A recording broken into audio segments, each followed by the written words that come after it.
You just upgraded JD. I've noticed that Chinese internet stocks seem to be moving in response to the delist or not delist. Is that just short-term noise, or do investors really need to be concerned about China policy going forward into a Biden administration?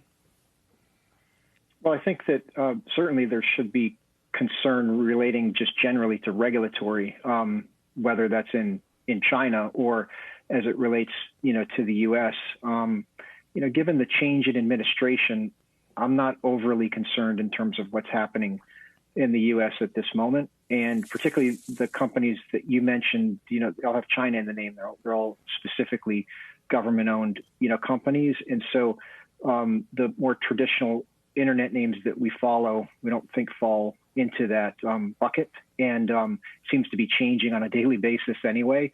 But fundamentally, what we like about JD, which is the one that we just upgraded, is e-commerce in China has actually normalized because they're further along in the pandemic than we are here in the States. And the company has steady 20+% growth, expanding operating margins, and it's going through a monetization event with 3 businesses that it owns as well. So it looks like it's very mispriced in terms of on a relative basis versus e-commerce assets for the growth rate, given those monetization events that are in the process.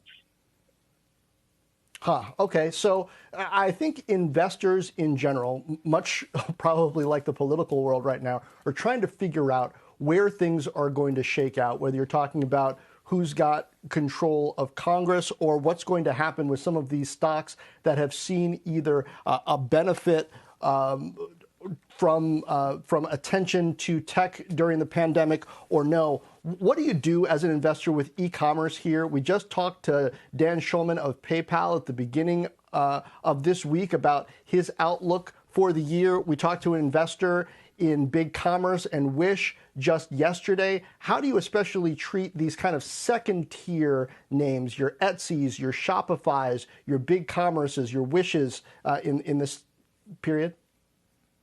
Mm-hmm.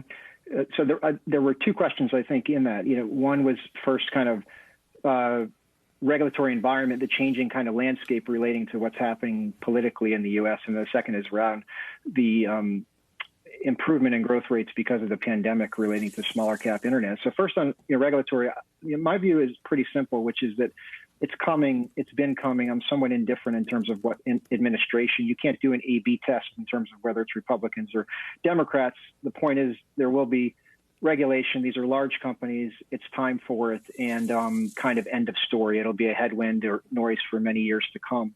But what I think the concern more that investors have in terms of what happened overnight is actually the possibility that you get more government spending, possibly inflation and higher interest rates. These are long duration assets. And because of that, you have the potential for multiple compression in the group. And the investors that we talk to, that's a much greater concern than this kind of generic conversation around regulatory, which has been out there for many years.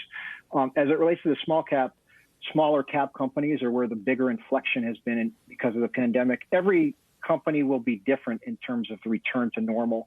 As you've probably heard from these executives, there is a view that digital transformation acceleration has been pulled forward and it will never go away. I'm somewhere in between. There will be a return to some level of normal. It won't be exactly like it was, but there are some cases in the companies that I cover where I think valuations have gone too far. Without getting into specific names, you have certain examples where theoretically growth has gone from 30% to 130%, and the revenue multiple has doubled. And you have to ask yourself, are we going back to 30? Are we going to be something significantly less than 30 when we comp, the 130% comp? And will these companies that have had doublings of their multiples in that period of time be able to hold them through that? That's going to be the conversation one by one of 2021 for what I'd say small mid-cap internet. Shepard Smith here. Thanks for watching CNBC on YouTube.